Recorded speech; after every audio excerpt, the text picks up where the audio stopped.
Hello, dear friends. My name is Raisa Savchenko, and our topic today is Night Dawn Day by Elie Wiesel. We will try to investigate how the Holocaust motifs were implemented in the famous Elie Wiesel's trilogy. And now I suggest you to guess on which photo is Elie Wiesel depicted. Please choose your variants.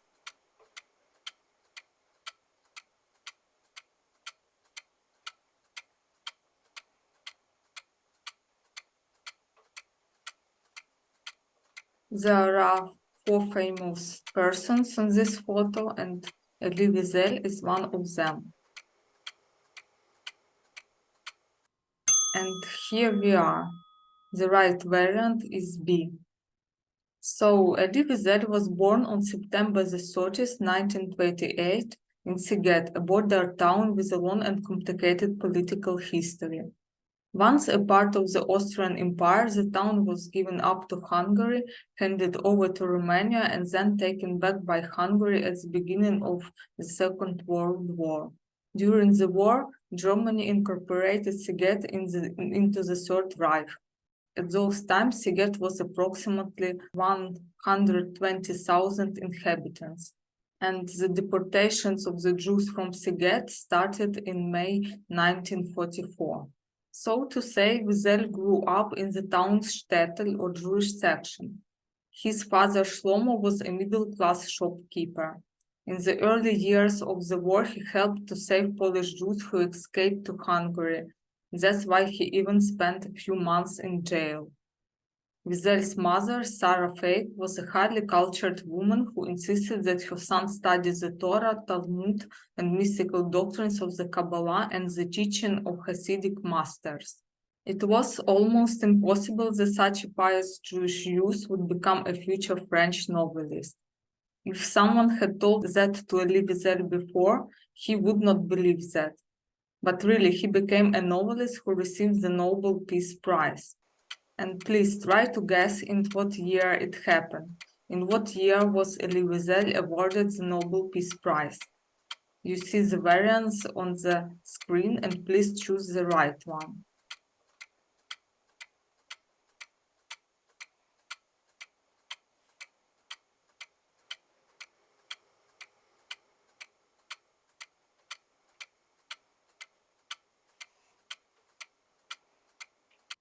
And here we are. The right variant is 1986. During the novel Night, the main character changes several camps listed here on the slide. This is the way through Auschwitz, Bunak, Gleiwitz, and Buchenwald.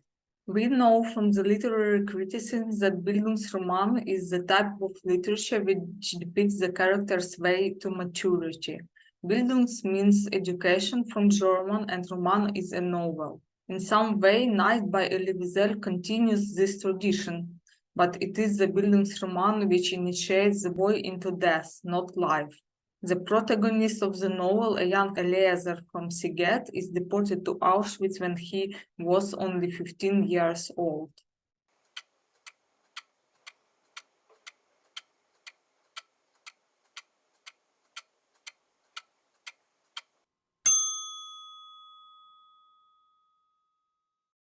Later comes the boy's experience in Auschwitz.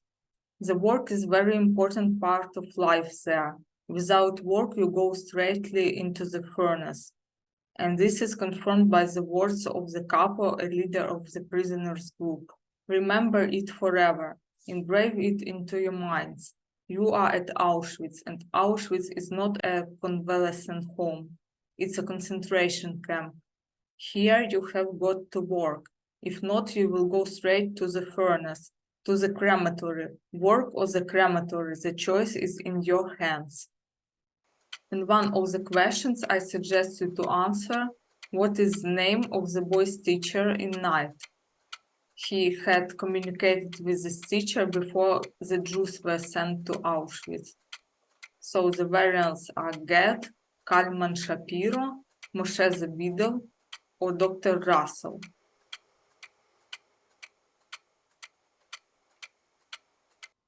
And here we are. The right variant is Moshe Zebidel. So, usual routine in the camp is scarce ration of food.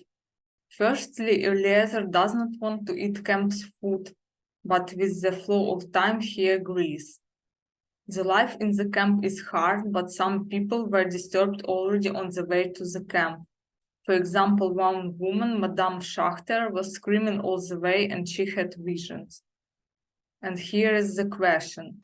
What did Madame Schachter see in her visions in the cattle car? The variants are rain, flames, dust, or kittens.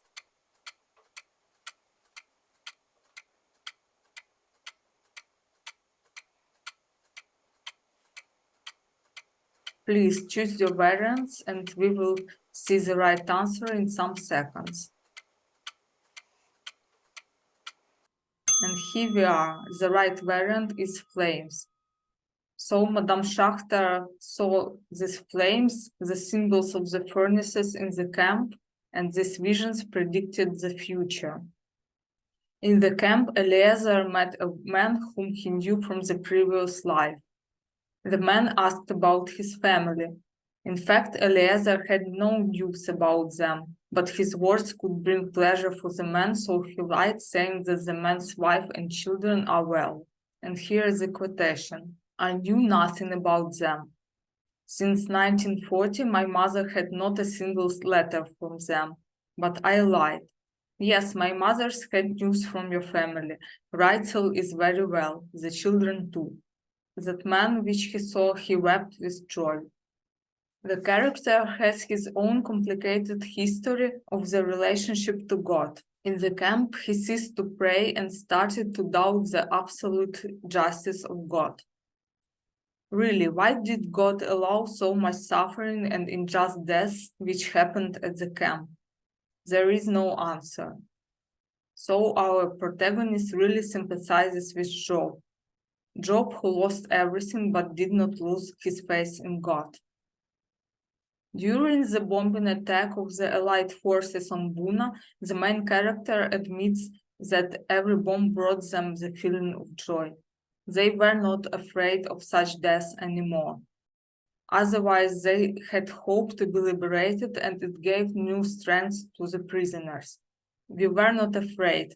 And yet, if a bomb had fallen on the blocks, it alone would have claimed hundreds of victims on the spot. But we were no longer afraid of death, at any rate not of that death. Every bomb that exploded filled us with joy and gave us new confidence in life. On the eve of Rosh Hashanah, Eliezer had a specific feeling. He is thinking about the meaning of the word last, which is connected to the last day of the year, but could really be last day of anyone's life.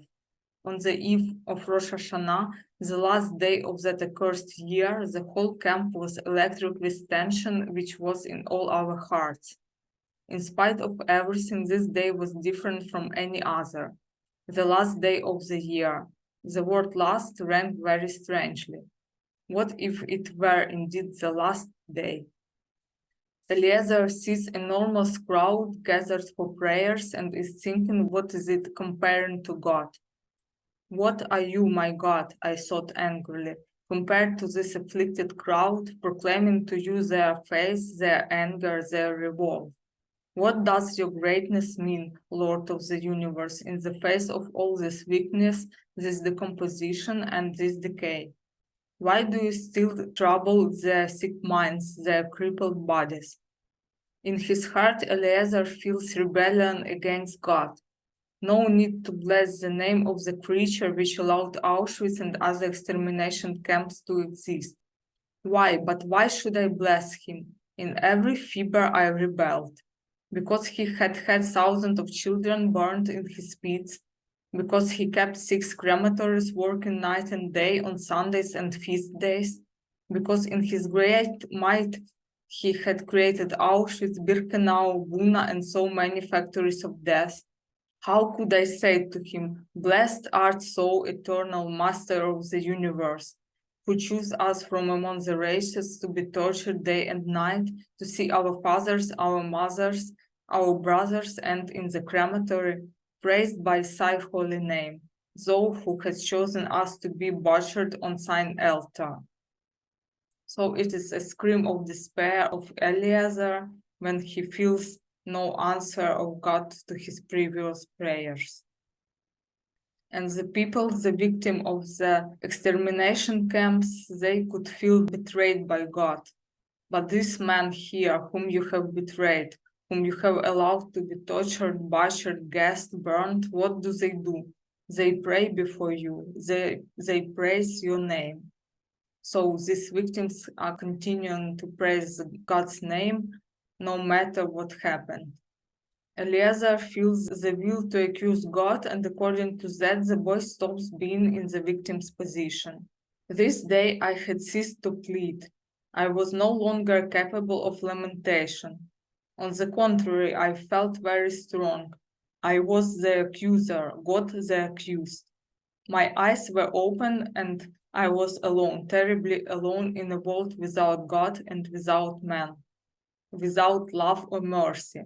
I had ceased to be anything but ashes, yet I felt myself to be stronger than the Almighty to whom my life had been tied for so long. I stood amid that praying congregation, observing it like a stranger. Among his brothers who are praying, he feels now as a stranger, but this estrangement helps him to survive. The night becomes an everlasting symbol of this literary work. The main character had many last nights with the overflow of the narrative. Here is the quotation, for example, about the last night in Buna. The last night in Buna, yet another last night. The last night at home, the last night in the ghetto, the last night in the train, and now the last night in Buna. How much longer were our lives to be dragged out from one last night to another? The main character experienced the death march as many of the survivors did. He feels that the death is much nearer to him on his suffering way. He shows the will to Thanatos, saying that the idea of death began to fascinate him. Death wrapped itself around me till I was stifled. It stuck to me. I felt that I could touch it. The idea of dying, of no longer being, began to fascinate me. The same problem is experienced by the character of the day, the last part of the trilogy. He is the patient recovering after the accident, and the doctor admits that he had rather taken the side of death, not of life. It is the consequence of being somehow very close to death during his experience in the camp. He does not feel the need to struggle for life anymore. Maybe these are some signs of depression. The strife for life and life instincts were typical for many of the prisoners. Elie Wiesel vividly describes the spectacle which could come out of one piece of bread thrown into the crowd. One day, when we had stopped, a workman took a piece of bread out of his bag and threw it into a wagon. There was a stampede. Dozens of starving men fought each other to the death for a few crumbs. The German workman took a lively interest in this spectacle. That is how one crumb of bread could bring a pile of men together, and the Germans had it for fun to observe such a spectacle.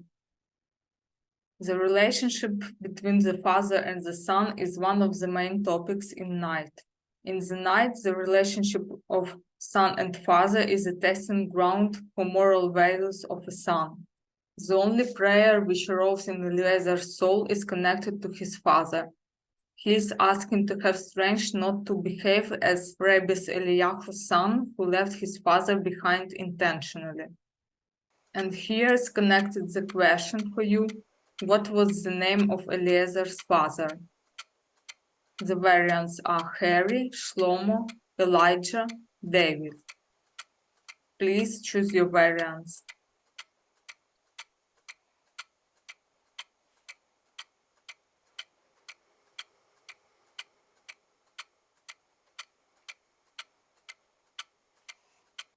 And here we are. The right variant is B, Shlomo, the same name which real father of Elie Wiesel had.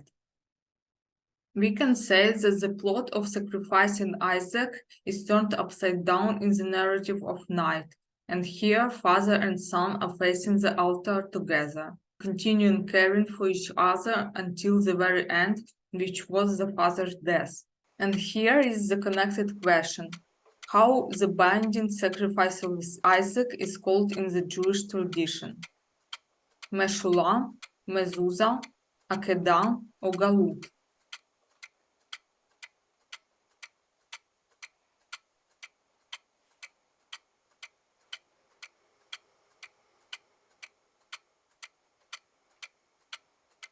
And here we are. The right variant is C. It's called in Jewish tradition Akedah. This quotation describes the end of Eliezer's father. Struck down with dysentery, my father lay in his bunk. 5 other invalids with him. I sat by his side, watching him, not daring to believe that he could escape death again. Nevertheless, I did all I could to give him hope. Of course, the boy regretted the death of his father, but he had no more tears to weep. There were no prayers at his grave, no candles were lit to his memory. His last word was my name, a summons to which I didn't respond. I did not weep, and it pained me that I could not weep, but I had no more tears. This is the state of Eliezer at the moment of his father's death. In Dawn, a young Elisha who survived the concentration camp is a member of the resistance movement in Palestine. He is summoned to kill a hostage, the British officer John Dawson. That is how the victim becomes an executioner. And here the question from the life of Elie Wiesel: in what year Elie Wiesel was granted the American citizenship? Please choose your variants, and in some seconds we will see the right answer.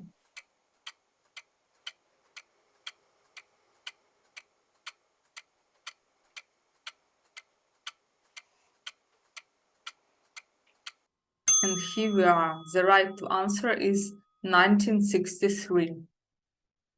The topic of the mirror appears at the end of the night and lasts through all of 3 parts of the literary work.